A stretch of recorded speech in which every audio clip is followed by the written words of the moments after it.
Alright guys, GenZ Riser here, and today we got a portfolio update video. We made some substantial gains this week, so we're going to be going over that. It's going to be a decent, I guess, update. If you guys are new to the channel, then, well, I'm a 22-year-old investor, and my long-term goal is financial freedom. The short-term goal is I want to replace my 9-to-5 income. Essentially, that short-term goal within 3 years, I plan to get this account to $500,000 in value. Currently, we're at $147,000 in value. It may be possible, it might not be. If you guys are interested in seeing this, journey from a 22-year-old kid, then hopefully you guys stick around for the journey. But yeah, this is the account so far.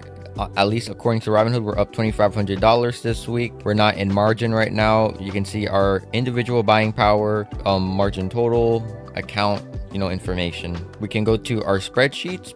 And if you guys are familiar with my channel, then essentially this is my old high yield dividend income spreadsheet. We're going to convert this into a dividend spreadsheet because these dividends do add to our, income, which we want to track in the long term. We're on this page mainly to show you guys this right here. The options income goal for 2025 is $41,000.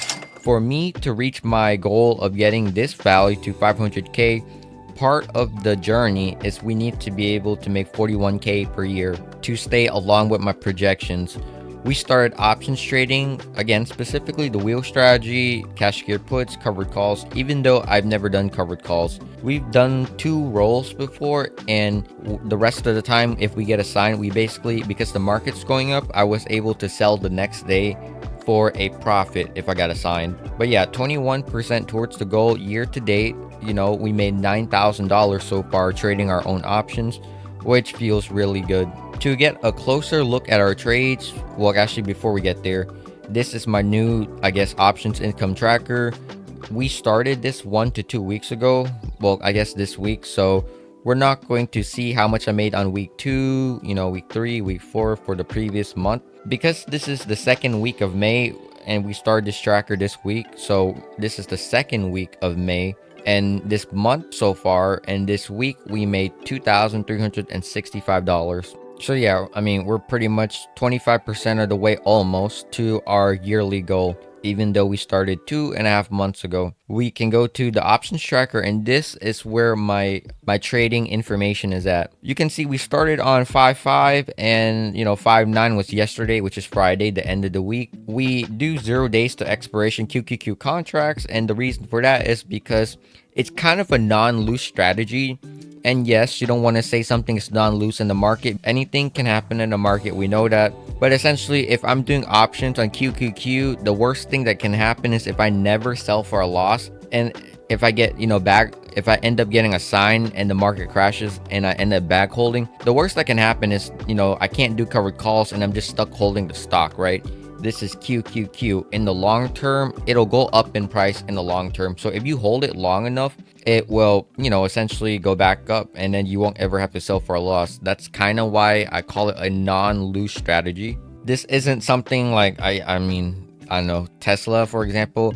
Let's say I do options in Tesla, right? A lot of people are bullish on it, but let's just say something happens to Elon Musk and the stock would tank and it might not be able to bounce back. So that's what I mean by, and again, this is an index, so you don't have that single stock risk where if something happens to Elon, the stock falls. This is an index, so you would need a black swan or a real market crash for things to go bad if you are stuck holding QQQ. But if you look at the trades from last week, there's a difference. We made more last week, but we did QQQ, Hood, and maybe one Palantir. Nope, we didn't do Palantir last week. Last week we got assigned, right? And the thing is, we were able to sell it the next day for a profit because we do 0 days to expiration. This week was different because on Monday I saw that it was Palantir's and Robinhood's earnings. I know you're not supposed to do options trading on stocks that go into earnings because it's very risky. We've seen with Tesla, right? Tesla had terrible earnings and the stock price went up. You seen United Healthcare. I think their earnings was good. I think maybe, and then the stock crashed 20%. We saw things like SoFi, Palantir earnings were good, and then the stock ended up crashing, right? So it's really the Wild West right now. Good news is bad news, and bad news is good news. It seems pretty much a coin flip. So, even if Palantir had bad earnings, it could have, it could have easily went up, but it actually went down, but it did a V-shaped recovery. If you guys watched my YouTube video, my previous YouTube video, you would have seen that when I bought Palantir, pretty much I was deep in the money. We can let that load real quick. But so Monday, right? The premiums were high. This is why I got so interested in Palantir. Instead of doing 2 QQQ contracts this week, we did only 1. And with the rest of my capital, look, we did 3 Robinhood, 2 Palantir for $550 per contract. That's a lot of premium, guys. We did another contract at 110 strike price. We did another Palantir contract at 106. So yeah, we went hard into Palantir. We had like 6 contracts, and I was hoping I didn't get assigned because I know Palantir's overvalued. And if we saw it drop to like 80 bucks when it was at the height of the tariff stuff. Yeah, I didn't want to end up back holding it because the valuation on Palantir is very high. But valuation doesn't matter. If you can make money on something, you're gonna make money on it, right? And that's what matters. And so that was my gamble. We got into Palantir. Luckily, as you can see, it's all green because it worked out for us. Palantir, we were able to close it on expiration day. We didn't want to wait till the end of the day, so we closed it early. We closed it and we made $892 in profit. This one, so essentially we had 2 contracts, but I took profits for pretty much $10 here because assuming we got assigned because Donald Trump was about to talk. So I knew Donald Trump, simply him talking can either make the market go up or crash the market, and I didn't want to possibly end up bag holding. So yeah, we took profits. We only made $10, but you know what, at least we didn't lose $10, right? And if the market ended up crashing, at least I wouldn't be owning 100 shares of the company. This Palantir, expiration was on 5/9 also, so we should change that to 5/9, but we closed it on 5/7. It was up a lot, so that's why we did it. And you can see we made $216 in premium. This was a hectic trading week because if you look at Palantir and you look at the 1 week chart, like this was about earnings time, right? Everyone was hyped up for the earnings. This is when I opened up my position, and well, it was at about 124. And look, the moment earnings came out, boom, we went down. We went down to $111.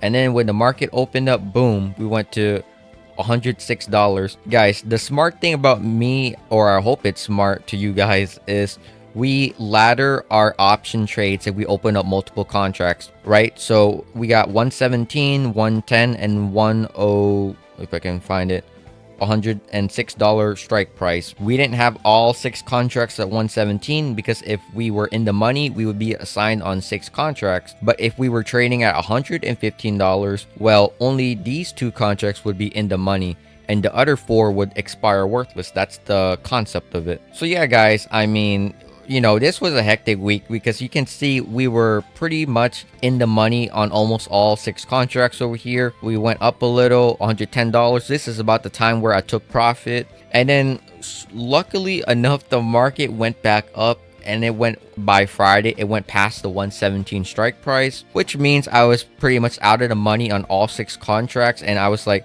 you know what, today, Friday, which was yesterday, the market was hovering around 117 to 118. And I was like, you know what, I'm working right now. I don't want to look at the market, and it could easily go down $1 to $2, putting me in the money. And I was like, you know what, I'm up 80% right now profit, so I'm just gonna take profits and not have to worry about it for the rest of the day. And that's exactly what I did. Actually, the moment I closed this contract on Palantir on Friday, I used the the equity or the cash, and I immediately opened up. You can see open on 5/9. We actually opened up more Palantir contracts because the premiums were still good. So yeah, we closed the 117 strike price options early on Friday, and then we opened up a lower strike price Palantir contracts on Friday, which was able to squeeze me an extra $34 and $22. So we're just trying to compound as much money as we can with all the money at our disposal. And you add all that up, we made $2,365 this week. And if you guys didn't know, our goal essentially is pulling up the calculator real quick.